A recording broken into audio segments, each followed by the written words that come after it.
Question of the day: can conservatives, namely Christian conservatives, be overtly sex positive in media? The internet is disagreeing over this. The alpha male podcast bros are big mad about the conservative media world after the last few days when it was announced that Evie Magazine, basically the only Christian conservative coded woman's magazine in the world, announced that they were going to be putting out for their new print issue, the sex issue, featuring a pretty scandalous, although compared to most magazine covers, wildly tame, magazine cover with a beautiful model dressed in bridal lingerie and a big, beautiful veil. All things how to have a great sex life with your husband. People are really upset about this, especially men in the creator world, because they claim that this is exactly the same thing that the radical extremist feminist left is doing for women every single day between the pages of Vanity Fair or Cosmopolitan magazine or even Teen Vogue, which, yes, has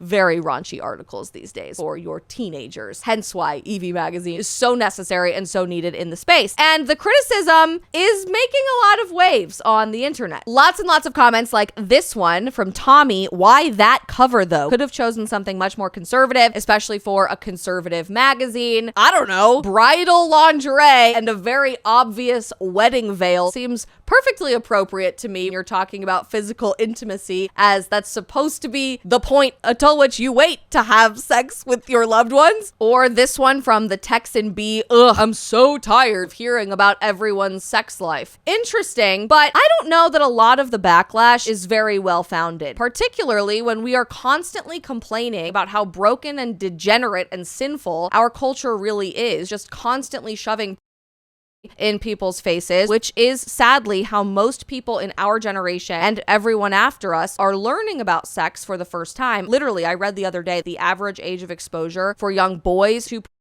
is like 7 and 8 years old today in the 2020s. And the exact same thing is true for young women. It's getting younger and younger and younger that young kids are getting exposed to wildly degenerate, commodifying, disgusting content that distorts and twists what physical love, a gift from God, is supposed to be all about. So in the wake of all of this backlash and the cover reveal for the sex issue of Evie Magazine, which you can start pre-ordering, I guess, today, hence why it's making a bunch of waves over the weekend on the internet, Brittany Hugo Boom Martinez, who is a former model herself, she is the founder of Evie Magazine and a dear friend of mine, ended up putting out a whole statement explaining where the heck this issue of their magazine was coming from. Last week at New York Fashion Week, Evie Magazine held this huge party that also made a whole lot of media waves called the Eros Party, assuming what is a nod to erotic love. And at the Eros Party, they unveiled the cover of this sex issue of their magazine in front of the press and hundreds of guests at New York Fashion Week. They say this: for years, a recurring plea has shown up in our DMs, emails, and survey responses. Young, married women are asking us for real, honest, detailed guidance about sex. A reader once wrote to us and said this: progressives own sex positivity, but abandoned marriage and monogamy a long time ago. Conservatives own marriage, but can't bring themselves to be sex positive. Many young women, especially from traditional or religious families, have come into womanhood without learning anything about sex. They saved themselves for marriage and then realized the culture that told them to wait had absolutely nothing to say when it comes to what happens after the altar. They grew up with negative associations to intimacy, but were expected to become uninhibited the moment they say, I do. We believe sex is one of the most important foundations of a thriving marriage. You cannot call something sacred and then refuse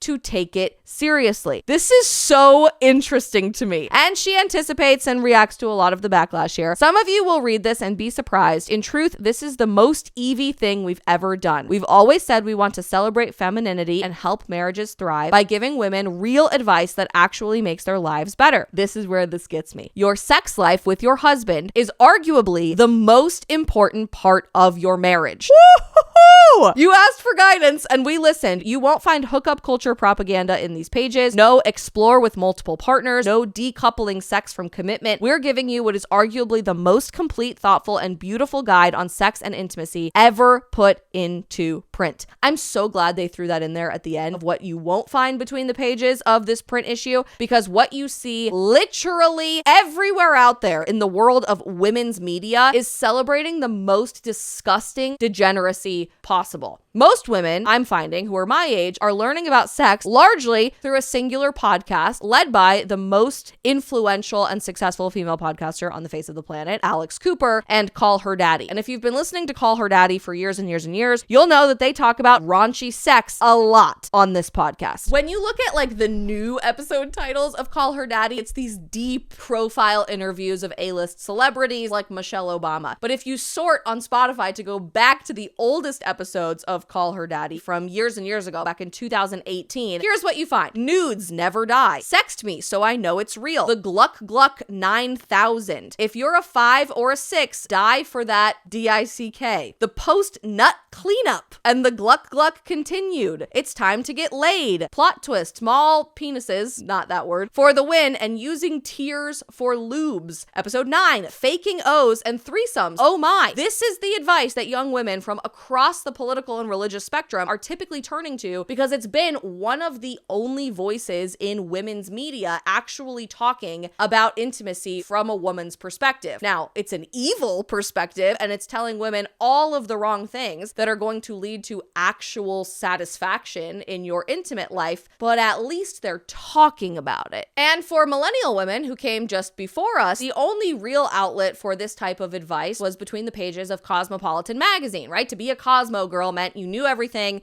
that you needed to know about sex and intimacy, which, by the way, is its own entire section still on the Cosmopolitan website, sex and intimacy section, where under the latest headlines, you'll find things like this: 25 household items that double as at-home sex toys. Looking to get into BDSM? Start here. The women who love to cheat, or 33 sites for women that you'll want to bookmark right now. Compare that to this Evie Magazine cover that people are going absolutely berserk about on the internet, and I see something that's rooting intimacy back in its particular home of marriage, which is wildly important compared to all of the other media out there, and something that can actually be helpful for women who do need a thriving sex life with their husband in order to have a happy marriage. And on the note of keeping our relationships unbelievably healthy, I want to talk to you guys about something that's hit me really hard after becoming a mom.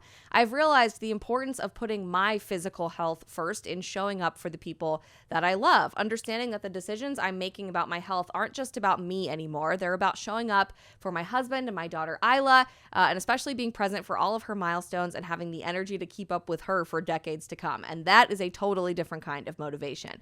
But we have a problem. Our healthcare system is built to be reactive, meaning you wait until something's really, really wrong and then you try to fix it. So when you want to take a proactive approach about your health, it can be really hard to know where to even start. That's exactly why I've been partnering with our friends at Jevity, because they make proactive health easier than ever. Jevity offers different membership tiers so that you can choose what fits your specific needs. You get comprehensive at-home blood draws that test over 100 different health markers, way beyond what your standard checkup ever covers, and then personalized health plans that have custom supplement protocols, access to functional longevity specialists for any ongoing guidance you might need, plus discounts on any supplements or specialty testing you may need in the future. This process was so easy for me and my family. They sent a phlebotomist to my house, drew my blood, and within just a couple of days, I had a full blueprint for everything that was and wasn't working very well in my body, with recommendations of what I needed to do next. Jevity is now available to you in your own backyard in 47 states across the country. So if you are ready to be there for the people that you love and to start putting your health first, not just today, but for decades to come, you guys can use code Isabel at the link in today's episode notes for 20% off, because investing in your health now means so much more time with the people who matter the most.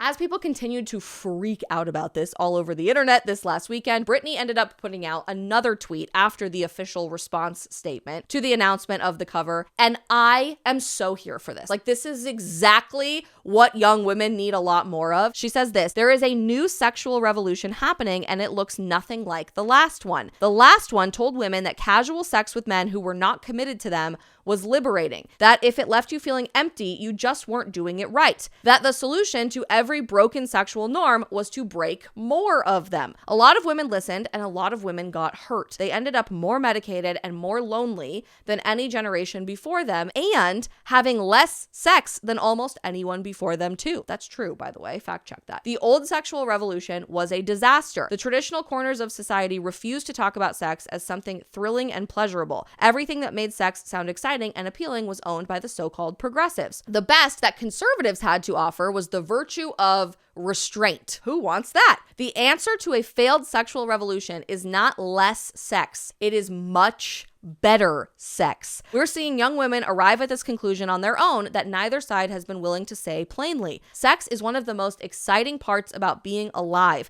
and it is insanely better with a man who is wildly, completely obsessed with you. A man who knows your body because he has made it his business to learn, and he gives you the emotional safety to completely let go.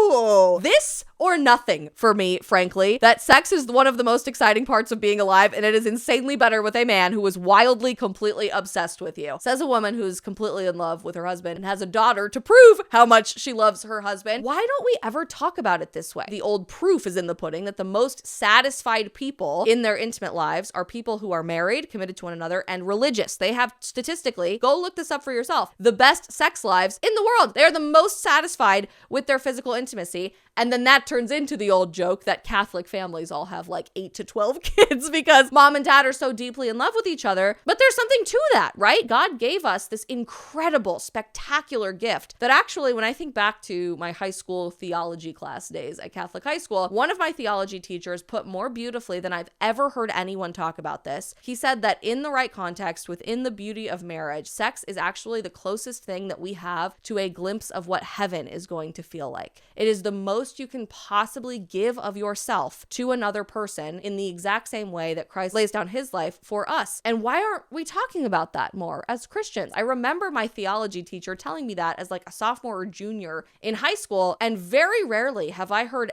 anyone in the Christian media space, anyone in the conservative media space say anything about intimacy other than I'm married, sex is great, I have a lot of kids. That's it. You kind of just have to figure it out as you go. And for some, that works great. But for others who maybe never have had a conversation with their mom, because you're not supposed to talk about these things, who have never had an opportunity to ask a big sister, they don't have a big sister or a dear friend who was married before them to ask any of this to, currently, your only options to discuss intimacy have been call her daddy, telling you to sleep with as many people as possible, engage in threesomes, and hurry up, girl, and go get an abortion, or Cosmopolitan magazine giving you horrifying, glorified through the pages of a magazine and telling you that you should be watching sites, cheating on your husbands, and pleasuring yourself with stuff that you can find around the house. Given the options out there, I am so glad, and maybe this is a hot take, maybe you guys will attack me for this, I am so glad that Brittany Hugo Martinez, one of my dear friends and the founder of Evie Magazine, and the entire Evie Magazine staff has the moral clarity and the courage to say what just needs to be said, that this intimacy, sex, is a gift from God that we should cherish, we should tap into, we should honor and engage in. And when it is done correctly, it is a glimpse of heaven on earth.